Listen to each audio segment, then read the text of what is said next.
Hello, everyone. I'm Sheila Willis, Executive Director of Friends of Historical Northern Alberta Society, or FNAS. We are building History Check, which is a website and app, both iOS and Android, that's currently in production with an expected launch by summer of 2017. History Check is a big project. We'll be telling the stories of history across this entire region. Many of the stories took place in the smaller communities and share characters and events. To get people into these communities, we're including other things to see and do, as well as the services they may need to get them off the beaten path. Huge task, right? Well, we won't be doing it alone.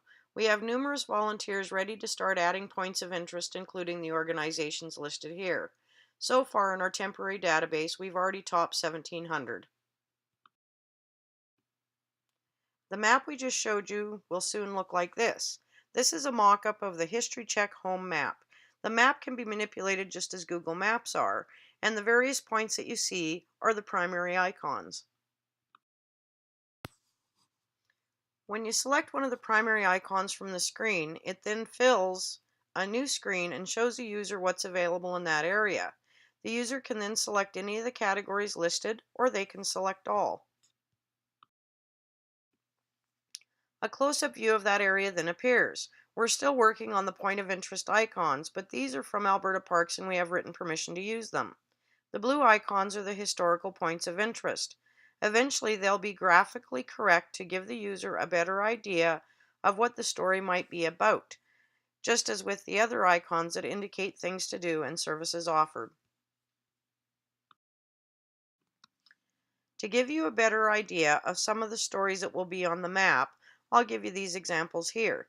Number 1 directs the user to look upstream to the mouth of the Lesser Slave River.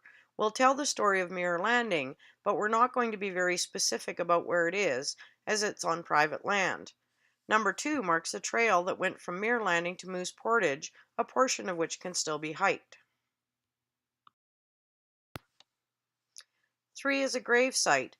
One of the ladies buried here was descended from English royalty and had 4 ancestors sign the Magna Carta. Her grandson has this documentation. 4 is the ferry landing that was used before the bridge was built. It's actually the second ferry in the area, the first being closer to Mirror Landing.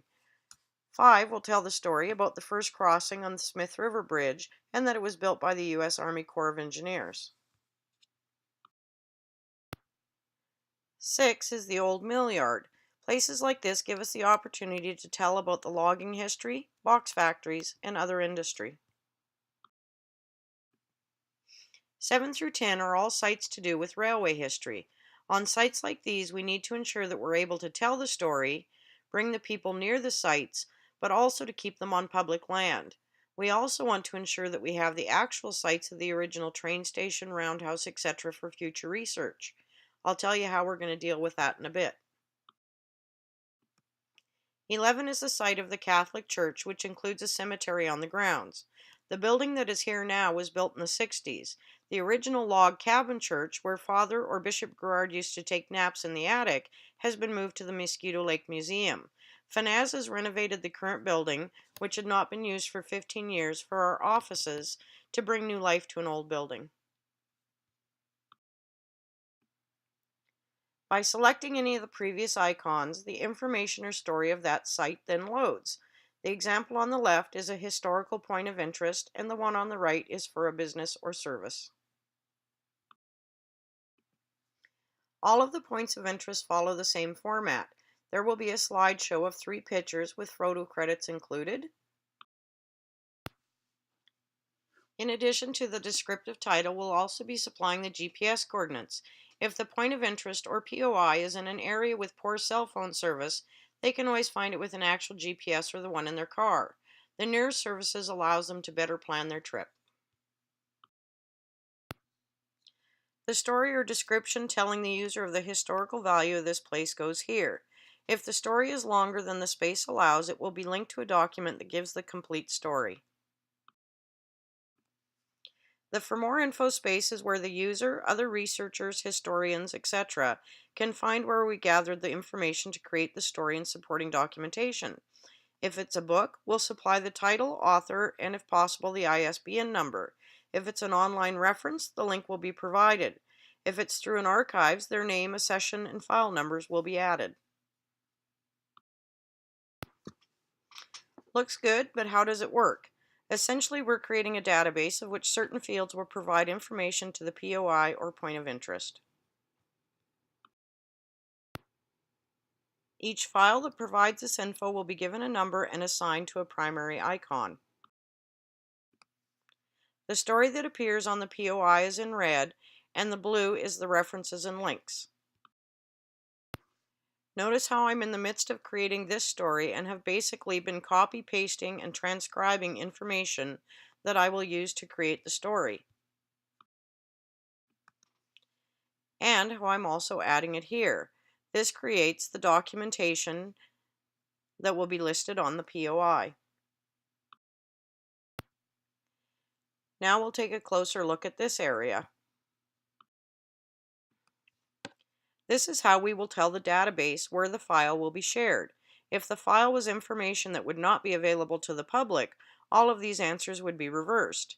In the case of the railway POIs in Smith, two records would be created, one to share the stories with the readers, and the other to save the actual GPS coordinates of the original train station, roundhouse, etc. Each file we create will have keywords added to enable the user to search and find POIs that are of most interest to them. They can do this from the main menu of the app. Historical articles, which can be submitted to FNAS through other sources, are also searchable. The searches can be performed with several options and will appear in a list format.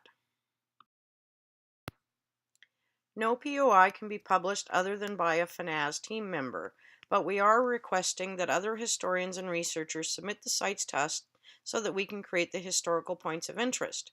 We're also receiving information from the general public. Our submission form on the FNAS website recently went live, and there will be another one built into the app. Up to now, we've been screenshotting our social media posts and adding them to the database. When we get gems like this, we've been asking to use the photographs and collecting more details and documentation so that we can research it later. One thing I've not mentioned and do not have an example for is the capability of data mining. Through criteria set by location, we will be able to tell how many people visited that point of interest. This will help other organizations to focus on their areas of interest. As you can see, History Check will be a one-of-a-kind tool to promote historical tourism, engage people in our history, and to gather and document data regarding our historical places and stories. I hope I've answered all your questions. If not, I can always be reached by email or phone. Thanks for your time, and have a great day.